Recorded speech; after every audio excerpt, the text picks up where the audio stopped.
Hey guys, back making some content. Hopped into the 200 Blitz pool. Unfortunately, now that I'm segregated in the Ontario market, it's difficult to get like 4 consistent tables of high stakes. So for this video, I just decided to just do, this is one of the higher stakes fast fold formats I have available to me. I think I'm just going to use 3/4 on this river. I could play block and overbet, but I think it's still fine to have this in here. Like, I have King X of diamonds, hands like this, and then I have some like random King X bluffs, so I think it's fine. I don't think I want to overbet King 7 there though. But yeah, so I'm just going to play some 200 Blitz. As I've said many times, it doesn't really matter what stakes I play, I'm going to play basically the same. So I know people like to see high stakes action, and I definitely will be doing more of those in the future. It'll just be a bit more, I can do some like high stakes on ACR. The problem is, again, like tables break. So if you don't have a ton on, when I streamed on the, or when I made content on the global GG pool, these positions, I'm just going to fold ace queen off.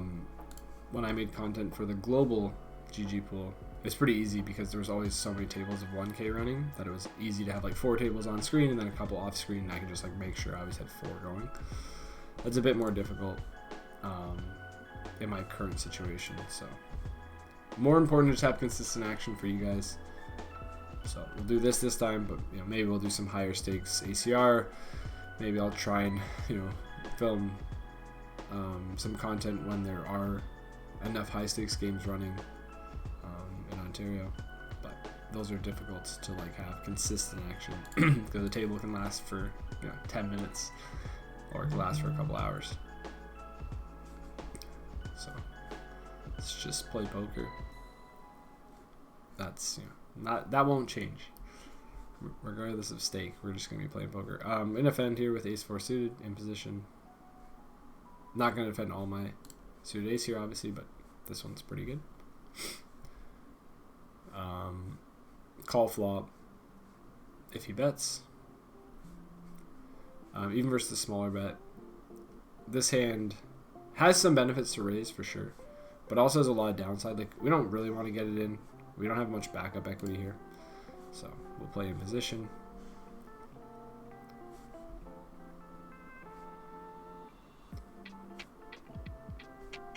Call again, and then this hand will be a pretty easy bluff on all the straight completes if given the opportunity. If we get checked to on this river, we can get our opponent to fold ace king ace queen. We beat king queen, but we don't have a ton of natural bluffs here, so because we have bluffs for sure, but I think this is low enough and he has enough folds from worse that I'm still gonna bluff this hand. And we take it down. Like, if I had ace queen of diamonds there and I didn't raise turn or something, I would probably just show down. If I had ace king, obviously I would show down. So I think it's likely enough that he bets the turn with some ace king and ace queen, and that those hands will mainly fold the river. So I think those combos are enough for me to bluff. And then he can also even have a hand like ace 9 suited that we lose to. So versus the bigger bet, this spot's relatively close. Queen of diamonds, I think I'm going to float. Good turn. Would expect bigger bets. He doesn't have to play overbet here. Definitely can, but I would expect a big size. So he does go for the 2x spot. Obviously this hand is going to continue. Don't know anything about this one. I guess the min raise, this hand's like whatever, but versus the min raise I think it's fine. Interesting river.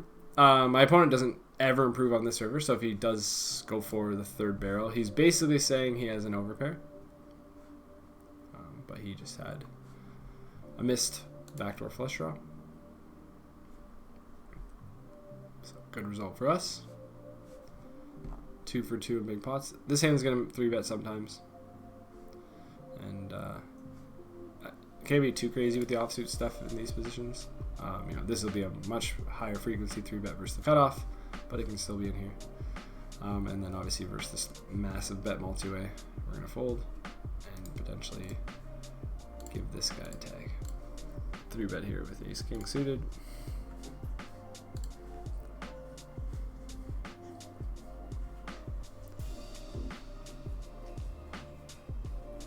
Good board, obviously.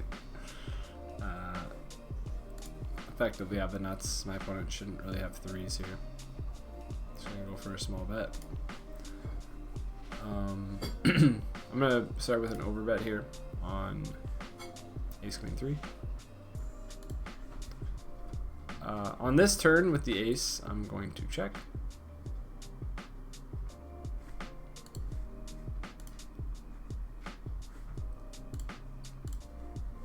Basically, we've already bet high frequency flop. Shouldn't be doing too much barreling on the turn. I could go for a smaller bet. And when he gets here, it's hard for us to have like shoves as a bluff versus size. So I think we're mainly targeting his air when we bluff. So we're hoping he floated with like, you know, queen 10 of spades or something. But pretty often we're just going to chop. Unless he has quads. He does have the bluff, so probably made the maximum by checking turn. Good board for our hand. Pretty good board for our range too. But the connected suit, the fact that these two cards are low connected and suited is pretty good for him. So not a board we get to just like bet as aggressively on, because you know we'll have like hands like queen jack, ace 10, ace jack. That are often the best hand, but like can't withstand much pressure, and he can just have tons of like straight draws, flush draws, all that stuff.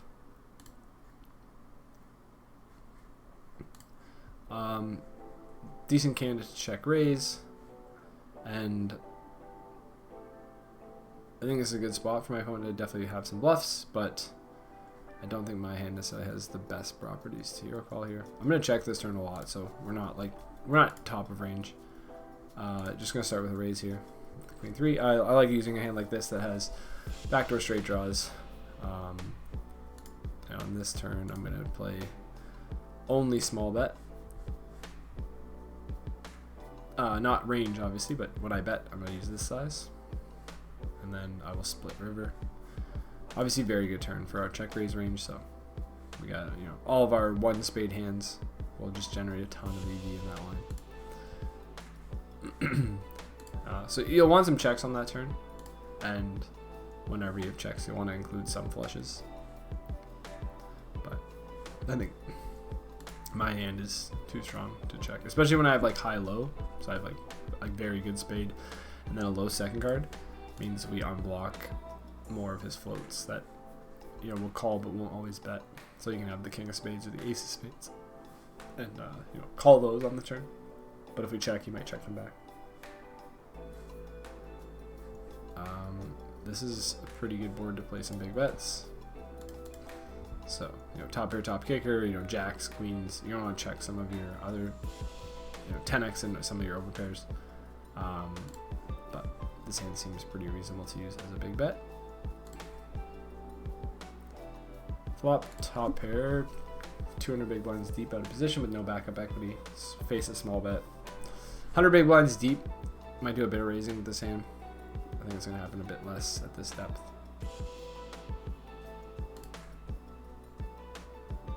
Interesting turn card. This hand's mainly going to defend versus two barrels. On this turn, we're going to end up folding some hands like 8s, 7s, obviously. 4s, 6s will always continue. But it's not amazing having the 10. And then, obviously, go for value on the river.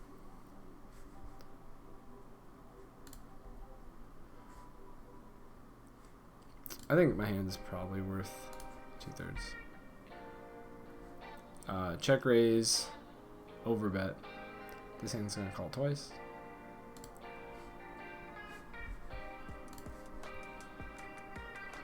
And then we'll have a decision on the river. My opponent is repping 3-4 and 5s and 6s mainly on this river.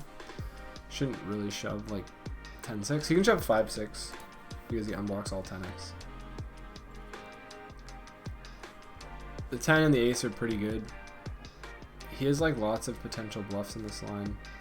You know, all the high gut shots missed. He's gonna need to obviously bluff some like deuce X in this line. So like if you check raise hands like 3 deuce, 4 deuce, those hands should go bet jam. But I think I'm just gonna call this hand. There we go. I just think, especially like, it's not that his hand can't bluff, but he should have all combos of 7-4 that have a backdoor flush draw on the flop. So he may want to give up 7-4 of spades and bluff the other ones. And so if he, if he bluffs that one, and then you add in some of those 4 deuce and stuff, then he might overbluff that node. So that my call becomes even better. But ace 10 would just be like a pretty reasonable call anyways. Obviously I would float this hand a fair amount in a limp pot, but when he pots this board, I'm just going to fold. This hand's going to be in here for a 3-bet. Not pure, but it's a good one to use.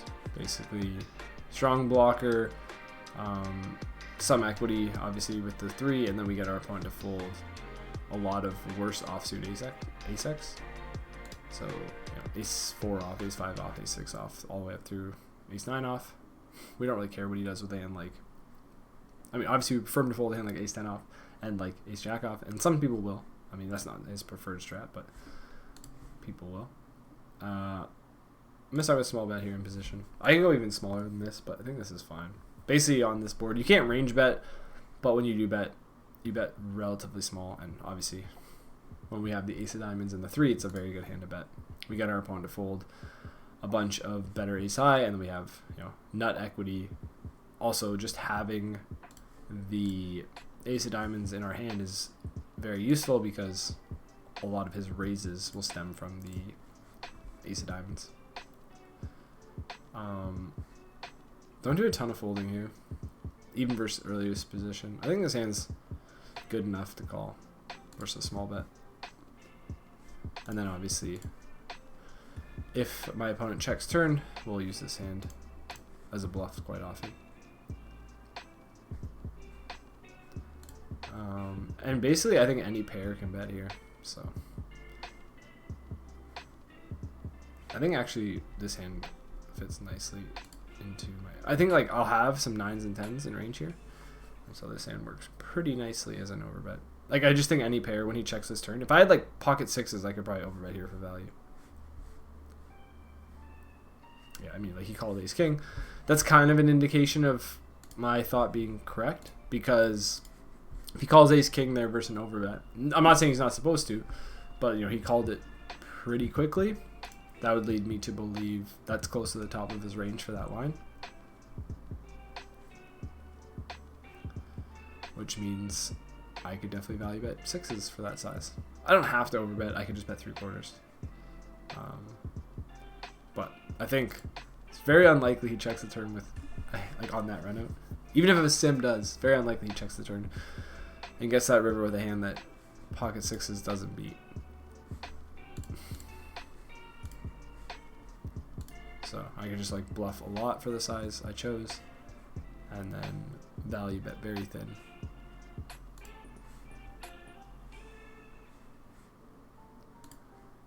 And I think my hand, like I have 10 high, I'm gonna have a lot. Ace high floats obviously never bluffing, even like a lot of my king high floats won't. So I'm gonna want to mix, different sizes with my bluffs. I think for the most part, based on what I just said there, I could like play block and overbet. I think this hand is fine enough to play multi-way from what I've seen from a few of these opponents. Like, it's suited. Obviously, this could cause us some issues, the fact that the king is dominated by a lot of the range, but the suitedness, and then the fact that there's some value in when we flop like 2 5s. we have like a very strong 5 that can cooler, these wide ranges. Because if, small sample, but if these players are flatting too much with the weaker portion of the range, they'll have more 5x. I mean, this is kind of an indication that my opponent is making mistakes. The fact that flatting here and then using this large of a size 5 ways on flop. Let's just watch what happens here. Could become relevant. This player's range should be very strong. Like, kind of expecting to see pocket 6s from this player a lot.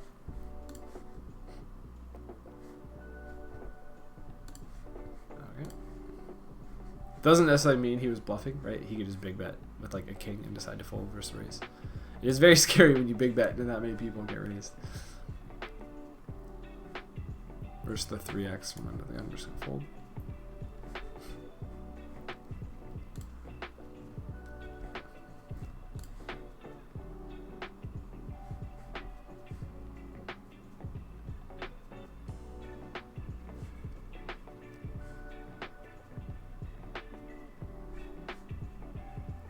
Bet, take it down with ace king.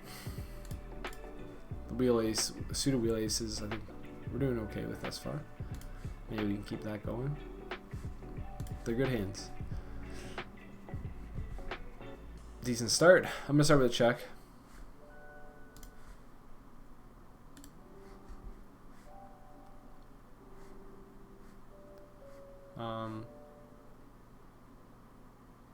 Start with check again. I can bet, obviously. But if I bet this hand, I'm mainly just trying to get him to fold. Like ace 10. I don't really know if he'll fold ace 10. Whereas if I check and he bets. And then I'm going to value bet here.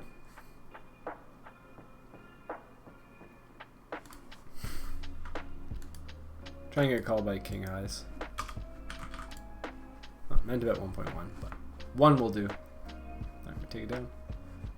3 bet here with the 10s.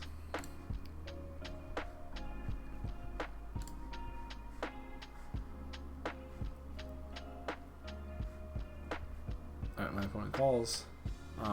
We're a bit deeper. I'm still gonna just bet this board. It's less enticing to just bet this type of hand versus early position. But I don't think it's necessarily bad. Versus the check back here. I'm mainly going to play 75 and check. And I think this hand works pretty well for 75. Check the turn and decide. We have a gutter on block flush draws. But relatively narrow range spot for my opponent. Definitely going to call this with the gutter. It's not impossible for him to bet worse. Like he could block bet any 8x he has. He doesn't have much. But you have a hand like 8-9 suited, and then you can have, I don't think I want leads here. I just don't have enough 10x in range. So when I have 10s with a club, my opponent can definitely have jack 10, but it's tough. He doesn't really have that many flushes, and I think I'm gonna make kind of a mergey shove. I would only do this because I have the 10 of clubs. Maybe I get him to fold a chop. Maybe I get him to call overs.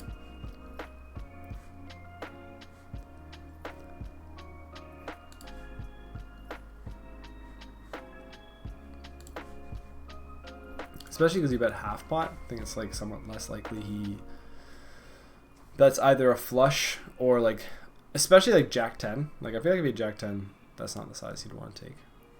Because it's not like he wants to induce with jack 10. He just wants to get the maximum versus my hero call region. Because he has like a nutted but not nut hand.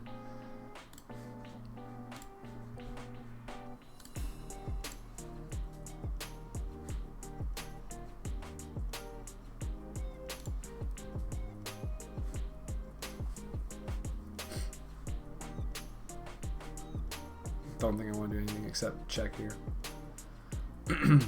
This opponent appears to be not raising much, so he's not playing that loose. So this limping range is maybe stronger than it might appear. Or stronger than the typical limping range might look in this spot. If he was playing 65, or like, you know, even better if he's playing like 60-20, then his limit range is probably just full of very bad hands. Can do a lot of betting on these like high paired boards. It's kind of like a value bet. It's a hand that will mix, raise and fold. Very dry board. Don't know anything about this opponent, but I think it's relatively likely he overfolds this flop.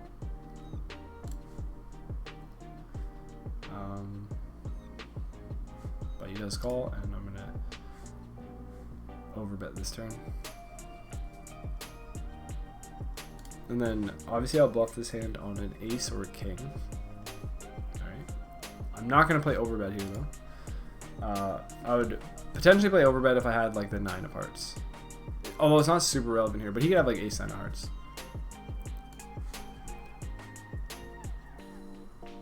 And obviously he's gonna have a pretty strong hand. Okay, yeah, that's pretty reasonable.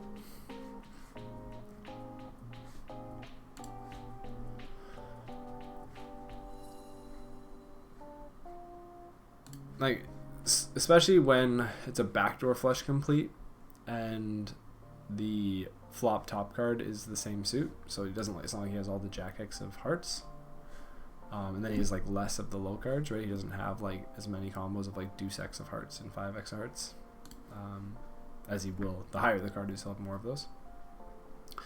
So he's not gonna have as many flushes, and obviously I improve a lot on that run out for, you know, some top pairs, some 2-pair. I still have sets, so I think I would play probably 2 sizes on that river. The size I chose for weaker flushes, straights, and then obviously I want to have some hands that could like potentially induce. And then I would have shoves with better hands, and then when I bluff that node with like, you know, especially when I have ace X. Sorry, like the ace of the suit. This hand's just gonna fold here versus overbet and no equity. Very good board for our range. Very good flop for our hand. Quads is a good hand. It's gonna be tough to extract value, but I also don't want to check here. Basically, we're gonna bet and he's gonna fold a lot.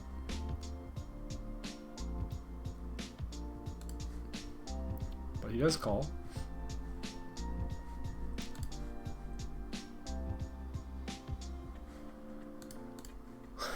So I have 2 kings.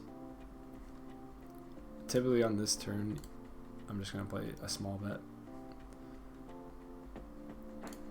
because his range is kind of like hating life. He either has air or he has a boat. So it doesn't really matter what side I choose. His boats call, his air does not. And obviously, we're hoping he's a queen.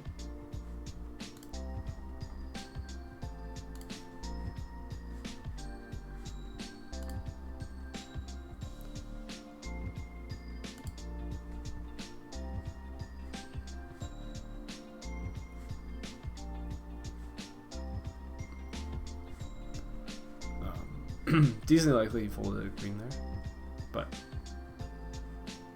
I think when he gets to that line, basically you just bluff with air, and then you put some king X in your region. This is not an open for what it's worth, but so far this player is very tight, so having an ace is going to go up in steal value. Flop bottom pair. I'm going to be all in here with kings. I'm going to go for check here with the ace 3. I'm going to shove kings.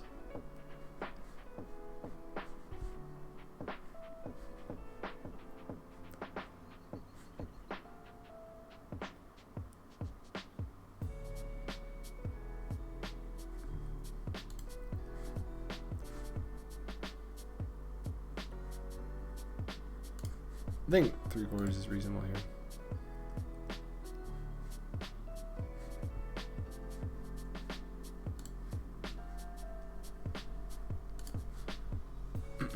If, say, like, I knew my opponent always stabbed like ace 9 and ace 7 on flop, which ace 9 should basically pure bet. But if it was ace 9, ace 7, then I could, then he has like no 2-pair on that turn. So then like I could play more overbets because then like ace queen plus is even more nutted. And I'm gonna sit out after these 2 hands. We're gonna fold the queen jack off and defend the 6-5 suited. Flop. Not the best 2-pair. Versus a range. Okay, versus this hand's gonna raise pretty often.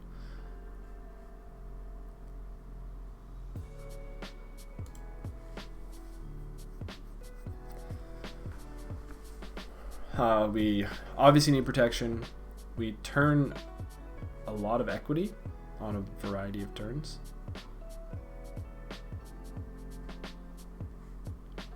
This turn we're gonna check.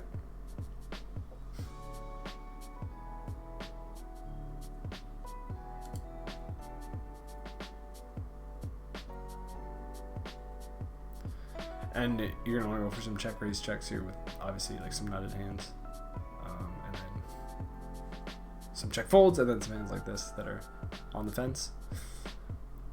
Not the best spot, because when we check raise and get this turn, it's not like my opponent has a ton of obvious bluffs, but this hand is going to, with a gut shot, even though it's not a great gut shot, we have a pair, we have a gut shot. It's not impossible for my opponent to have like a worse hand. He could be playing 5s or 4s incorrectly. He could float and shut down.